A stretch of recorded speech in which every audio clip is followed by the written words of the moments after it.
What's up, guys? So I'm back with another episode, and the fight that I want to talk about now is going to be the big fight after Anthony Joshua absolutely destroys Jake Paul. It's already been announced. It's going to be the Gypsy King, Tyson Fury versus Anthony Joshua.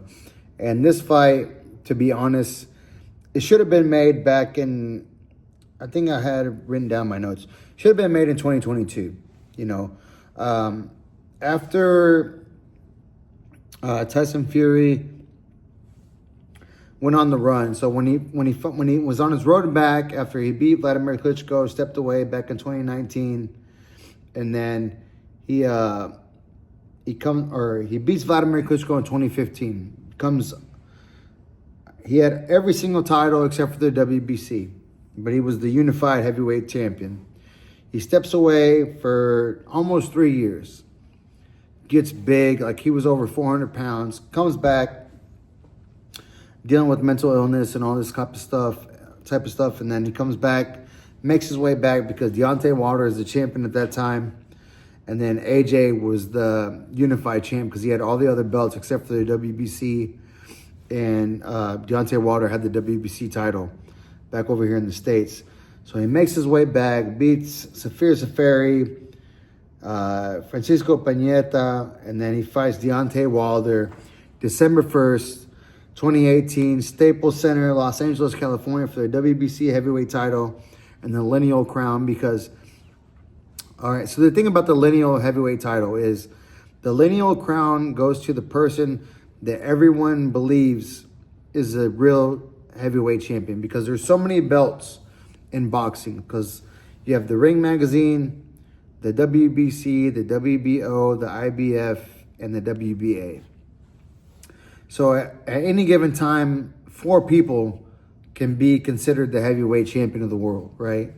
So in this predicament, you had Deontay Wilder, who was the reigning WBC heavyweight champion.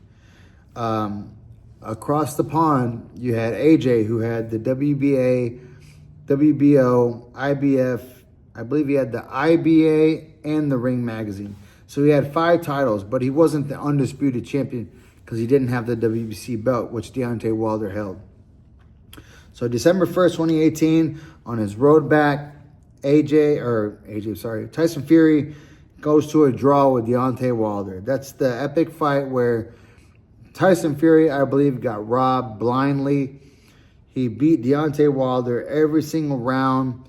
He got dropped early in the fight, which I think it was the 6th or 7th round, which I gave that round to Deontay Wilder. And in the 12th round, when Deontay Wilder hits him with the big right hand and then the left hook as he's going down, Fury is sprawled out on the ground. I mean, it looks like it's done. Deontay Wilder jumps on the ropes. He does the Undertaker sign. Everybody believes it's over. Deontay Wilder just put away the Gypsy King. And then Tyson Fury does the fucking Undertaker.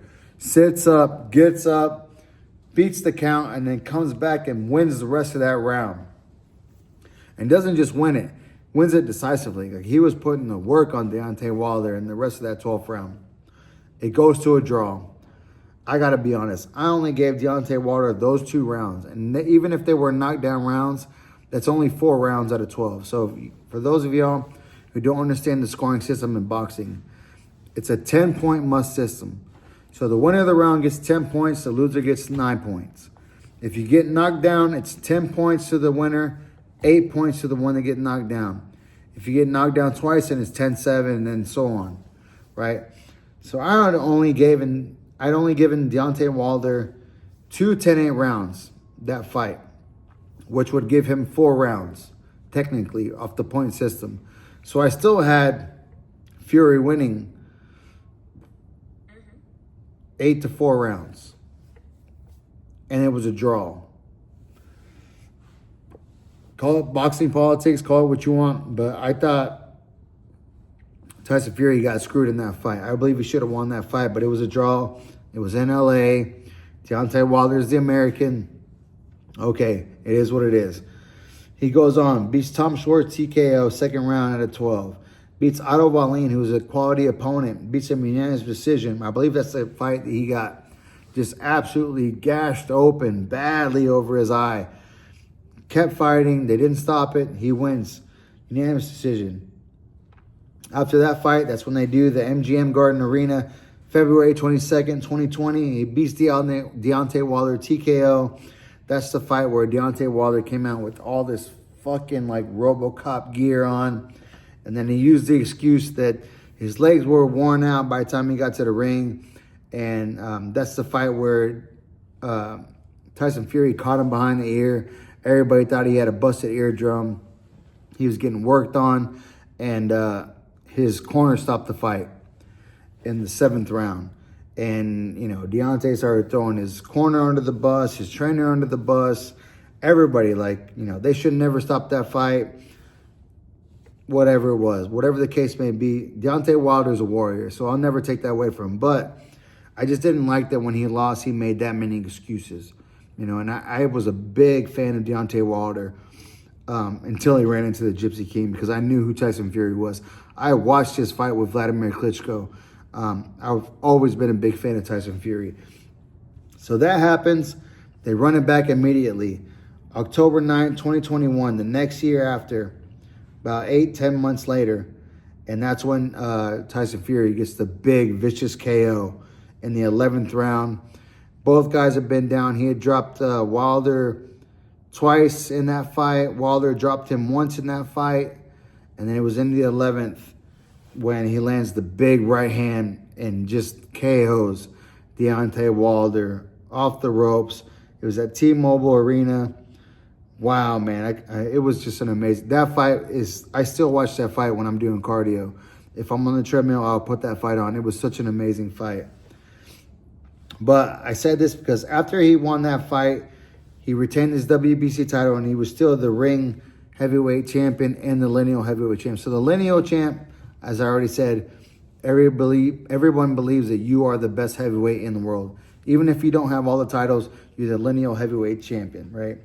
So I believe that after the Deontay Wilder fight, instead of fighting Dillian White, who he fought next, AJ, let's see, this was April 2022. AJ at the time was, let's see, 2022. He had already lost to Usyk. Yeah, he had already lost to Usyk. So before they even made the Oleksandr Usyk fights, I thought they should have fought. Because he had lost to Andy Ruiz in 2019 at Madison Square Garden. Came back, won the titles again in Saudi Arabia. Beat Kubrat Pulev in 2020, December 12, 2020 at Wembley. And that's when he went on to fight Usyk. And that was supposed to be the fight where if he were to beat Usyk, he would have probably fought Tyson Fury to unify the heavyweight crown. And Usyk just spoiled all that. And then they try to run it back again in Jeddah, Saudi Arabia. Usyk wins again. But then that fight doesn't get made until, let's see, 1, 2, 3, 4, you know, so many more fights down the line. But I thought that was just like, the UK, I know, especially from the friends that I have in England and Ireland, they've been waiting for that fight. Tyson Fury versus Anthony Joshua. And it should have been made 2 or 3 times before. And it's just, it's so heartbreaking that it didn't get made when it should have been made. You know, both guys were going back and forth with their own titles, because in 2021, when he beats Wilder, that's when AJ's fighting Usyk. And then he comes back, he beats Dillian White, Chisora. And then Usyk is defending against Dubois. I mean, it's just so heartbreaking. Then Fury fights Usyk 2024, May last year, gets beat split decision, and they do the rematch in Riyadh, and he gets beat unanimous decision where he got dropped in the 9th and almost finished Tyson Fury I'm speaking about. But there were so many opportunities that this fight should have happened when it was all the belts on the line. Unfortunately, we're not going to get that because Alexander Usyk is just a bad motherfucker. The rabbit, your middleweight. He spoiled the party. The Ukrainian spoiled the party, and he is the undisputed king. And I don't care how many times they strip him of a title. He is the undisputed heavyweight champion of the world. But now, finally, if AJ or when AJ gets through Jake Paul, Tyson Fury versus AJ is going to happen. And I hope they do it at Wembley. Maybe May, June of next year in the summertime. That would be a fight where I would really, really, really want to fly from Texas all the way to Heathrow, land in London, and watch that fight at Wembley Stadium. Like, that is an amazing fight that I'm looking forward to. And to be honest, at this point in their careers, I don't know who to choose. If it would have happened in 2021, 2022, as much as I like AJ, I think Tyson Fury would have beat him with his boxing ability and his ability to do what he did against Deontay Wilder, which is take away the big weapon of the big guy. You know, AJ's right hand, I don't know if it's as big of a weapon as Deontay Wilder's right hand, but it's right behind it. If it's not equal, it's right behind it. So AJ boxes a whole lot better than Deontay Wilder, and that's just a given fact. You know, Deontay Wilder has the eraser in the right hand. AJ can box. He can move. His footwork's better. He sets up the right hand with the jab. But Tyson Fury fights a lot better against guys who are more technical. I think he got caught off guard by Deontay Wilder because he is so sporadic and just is willing to throw everything, caution to the wind, to throw that right hand.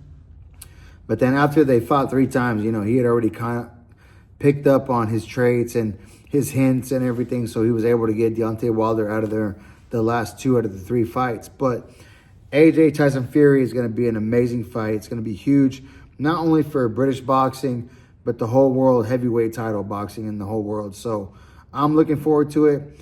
If I have to pick, as much as I love AJ, I have to go with the Gypsy King, Tyson Fury. I think Tyson Fury, if he gets in shape, and I know this is going to be a big motivator for both of them because AJ doesn't like Tyson Fury at all, and Tyson Fury has no love for Anthony Joshua. So they do this in Wembley for 100,000 plus spectators. It's going to be an amazing fight, and I think I would take Manchester's own Tyson Fury to win this fight. I mean, if you guys have anything to say in the comments, please let me know. This is going to be a huge fight for just heavyweight boxing and boxing in general. It's in my opinion, it's 4 years too late, but at least we're going to get it, you know. At least we'll get to see it, and I'm very excited for that. So let me know what you think in the comments, man. Maybe they do it at Wembley. Maybe they do it at Tottenham Hotspur Stadium. We don't know yet. But all we do know is it is going to be made, and it's going to be the problem. I won't say it's going to be the next fight. I think after this fight, AJ is going to get another tune-up on top of Jake Paul. Tyson Fury needs to come back, have a tune-up. So I could probably see it happening early summer in England. So I'm excited for it. So hit the like, hit the subscribe, hit the bell. Leave me your feedback in the messages, please. I cannot say that enough. Let me know what you guys are thinking so that I can reply and address it in the next videos. Share it with everyone that you know that loves boxing, especially British boxing. And I'll see you guys on the next one. Peace.